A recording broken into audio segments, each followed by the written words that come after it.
लगातार असदुद्दीन ओवैसी की जो मतलब पार्टी है AIMIM, उन्होंने सीमांचल में बड़ा बेहतर प्रदर्शन किया। उसके बाद 5 सीटें उन्होंने जीत के लाई और उसके बाद कहा यह जा रहा था, उन पर आरोप लगते रहे कि वो भारतीय जनता पार्टी की बी टीम है।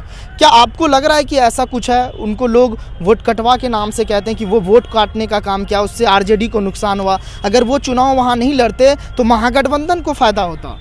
भाई देखिए, तो इंडिया है और यहाँ पर सबको हक है कि हम कहीं से भी कोई बंदा करें। तो ये तो नहीं कह सकते कि नहीं भाई ओवैसी साहब पर बिहार बैन था, ओवैसी साहब भी अपनी पार्टी को वहाँ पर इंट्रोड्यूस कराते। और रही बात संविधान हमें इजाजत देता है कोई भी नई पार्टी बने, कोई भी कहीं से खड़ा हो जाए। और दूसरी बात, अगर वोट कटिंग की बात है तो सबसे ज्यादा तो कांग्रेस ने काटे। अगर आप देखिए तो वहाँ पर तेजस्वी से गलती हुई। अब वो कैसे गलती हुई मैं नहीं समझ पा रही कि कांग्रेस ने मात्र 20 निकाली, 70 पे उनको टिकट दिया।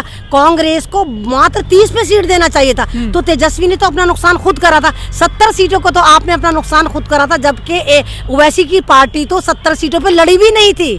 तो इस बार सिर्फ ओवैसी साहब को मुजरिम ठहराना निहायत ही गलत होगा। ओवैसी साहब की यहाँ कोई गलती नहीं, यहाँ पर खुद RJD की कमजोरियां रही कि उसने सही डिसीजन नहीं लिया, क्योंकि यंगस्टर थे। अगर लालू यादव जी होते तो शायद उनका दिमाग, उनका एक्सपीरियंस यहाँ पर काम करता, लेकिन क्योंकि तेजस्वी यंग खून थे, यंगस्टर थे, तो उन्होंने आनंद फानन उल्टे सीधे टिकट बांटे, उन्होंने सही देख के नहीं बांटे। तो ओवैसी साहब जिम्मेदार नहीं, क्योंकि ओवैसी साहब फिर भी 5 सीटें लेकर आए अपनी 30 सीटों में से। तो वो नहीं है, कांग्रेस जिम्मेदार है और कांग्रेस की वजह से तेजस्वी खुद जिम्मेदार है। 70 सीटों पे टिकट नहीं देना था।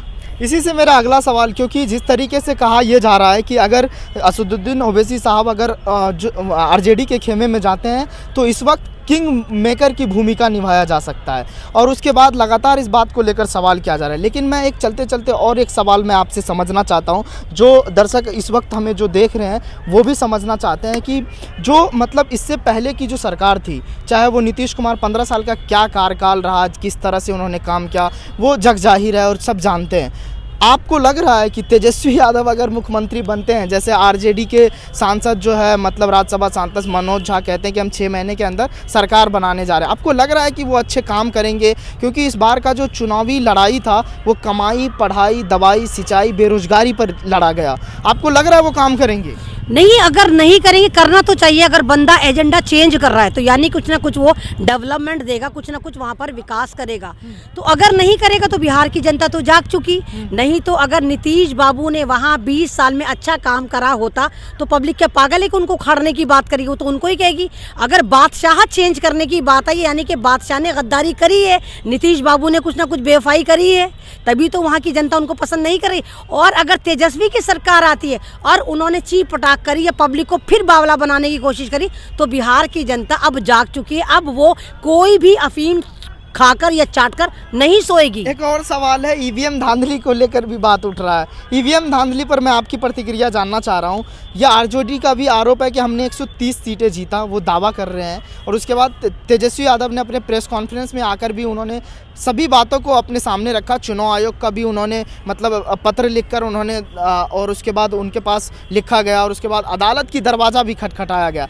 क्या लग रहा है आपको, EVM में सच में धांधली हुई है? NDA की सरकार चोरों के दरवाजे से सरकार बनाई? ये तो लूट मार, ये तो वोटिंग मशीन लेके भागे। अगर आपको याद हो कि PMO ऑफिशियल से नरेंद्र मोदी ने एक ट्वीट करा 11:58 पर कि बधाई हो हम जीत गए, और उसके बाद 1 बजे इलेक्शन कमीशन प्रेस कॉन्फ्रेंस करके कहता है कि 60 लाख वोट की गिनती बाकी है, 40 सीटों का रिजल्ट अभी आएगा।